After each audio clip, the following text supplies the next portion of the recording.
Hi there, I haven't been doing YouTube videos for a while. I've been very busy, and also I was doing a series about making a maker city, and I kind of like got a bit bogged down in it, and basically I don't want to do it because what I want to do is do short videos without committing too much, um, without saying too much as well. What I'm going to do over the next series of videos, or perhaps I'll keep doing this, see how it goes, is that I'm going to look at sort of architectonic shapes, and then look at them with a view to making sort of city structures, imaginary cities, architectural elements, just having a 3D doodle. And I'm going to do this in 3D programs such as Blender. I'm going to do it in 3ds Max. I'm going to have a look at other programs that I'm using as well in my tool set. I'm going to be using Substance Painter. Substance Designer, really amazing at the moment. You can make really good what I call architectonic patterns with that. I'm also going to be doing some of my own drawing as well.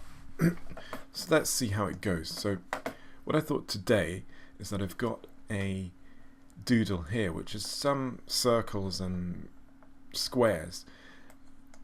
For those of you that don't know, I do a draw every day on Instagram, Twitter, etc., and I hashtag it. So usually in the evening when it's getting on a bit, about 10, because I'm actually quite busy at the moment with other work, about 10 I usually do a drawing, I sort of up until about 11. Whatever comes into my mind. So sometimes I have to redo it. So sometimes I start a drawing, I don't like it, and then I turn over the page and do another one. So it's not as automatic as you think anyway. Sometimes it is. And then this is an abstract pan, but these abstract pans kind of influence me with my designs, especially the 3Z universe designs. You can check out what's happening with that. It's www.3zuni.com.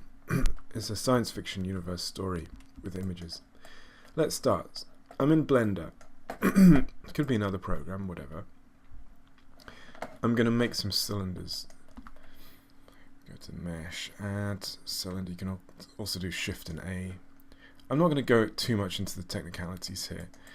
I'll say what I'm doing. So I'm just increasing the sides. If you want to look at technicalities, there's loads of other really good tutorials. This is about how we look at the shapes of things and the aesthetics depending on what programs there are. I'm going to go and click on Polygon, delete the face, delete the face, select all, extrude region.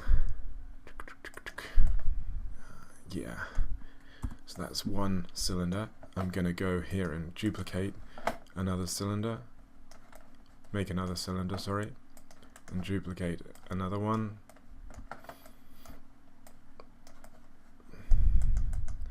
Duplicate another one.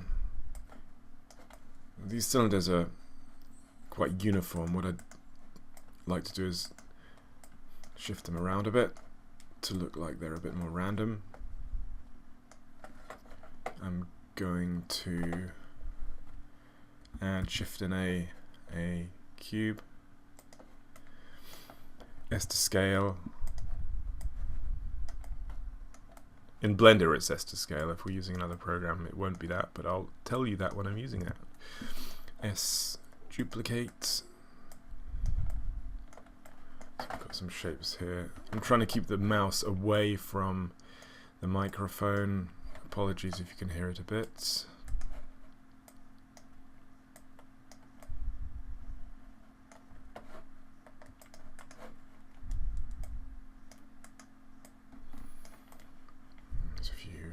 Cubes there.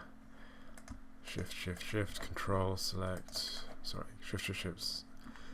Select. Let's go here.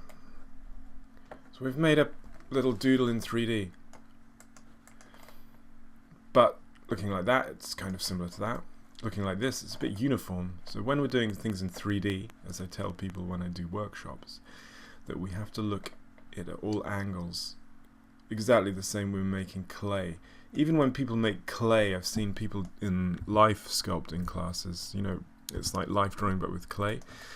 They only look at it at one angle. So if you're a 2D kind of person, try and get out of that and look at it in all angles.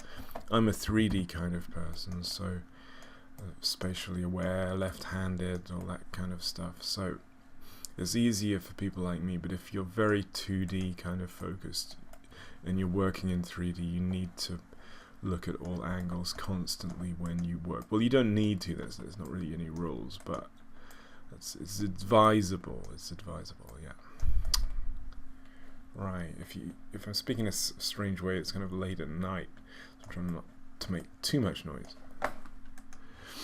And also I'm a bit bunged up today because, not from a cold, it's just, it's a long story really. Sometimes I give up caffeine, and the only way that I can give up caffeine is eat a lot of junk food. So usually I eat very healthily, but the only way I can give up caffeine is to have a load of junk food on the day I give up caffeine. And I think it's like the sugar and the carbohydrates take away the caffeine, the caffeine, what should we say, the caffeine exclusion, the caffeine giving up. And then by the time you get to the next day, you're not going to keep eating junk food, you'll go back to health food, but the kind of caffeine withdrawals have worn off. Anyway, that's the theory. Don't try it, it's not very healthy as it's eat junk food, but in Britain, most people eat junk food, but so we've got this. See, it's looking better. So if we looked at it from this angle and all these cylinders were one height, then that wouldn't be so interesting, because it's different heights. It's kind of like going places. So that's one kind of what I call an architectonic. Probably I'll leave it at that, this one. And what I do, I'm going to save it as, I'll save it there. It's alright. Always save incrementally in your different 3D programs, like in Blender. Incrementally means plus, it's going to 4 now, so it doesn't save over the file previously, so you can go back and edit. Switch that onto Cycles Renderer quickly to get some eye candy. Let's go to, what are we doing? Let's go to Render. So it's a grey background. Let's go to, what are we doing? Let's go to nodes. Sorry, it's quite late tonight. Nodes, and I have given up coffee again. That's why, isn't it? Right, so nodes, new, new, and we're gonna, it's new world, color. Let's make that, let's do it very quickly, just using a color.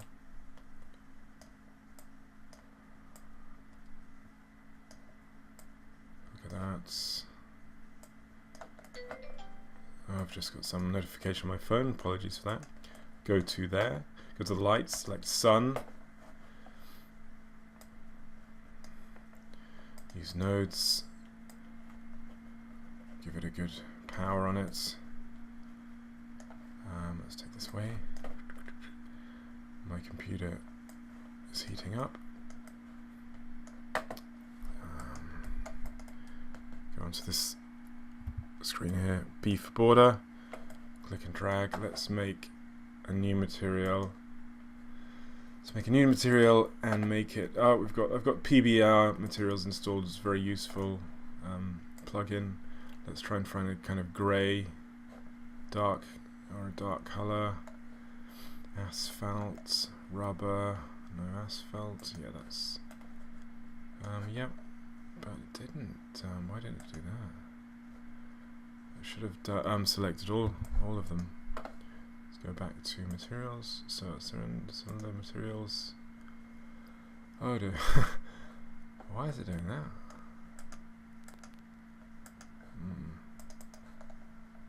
Oh, it's because I'm down here, right? Okay. B border. Select all materials. Let's go and get the grey. it's not, I don't know why it's not selecting all. Let's just do that one again. Yeah, so there you go. So that's kind of an architectonic. Very simple, but I think the main point of this is that making the cylinders at different heights gives it kind of a variety. And if you wanted to push this forward, we could start doing things, you know, like adding details, whatever it was. If it's a very small detail on the wall, you know, we could do that, or we could texture it fully as a big city. So thanks very much. Just a taste of things to come. I'm going to keep doing these. Let me know if you like them or not. Comments, always welcome. Sharing's always welcome. Donations, always welcome. Follow me on Twitter at JamesAbleArt. Follow me at Instagram, the same, JamesAbleArt. And I've got some exciting new social media that I'm using very soon. And I'm going to be using Alexa, which is a sound-based social media. So check out that. And it's to do with my 3Z universe, 3zuni.com. So check out that as well. So thanks very much, and I'll speak to you soon. Bye-bye for now. Keep doing 3D and drawing.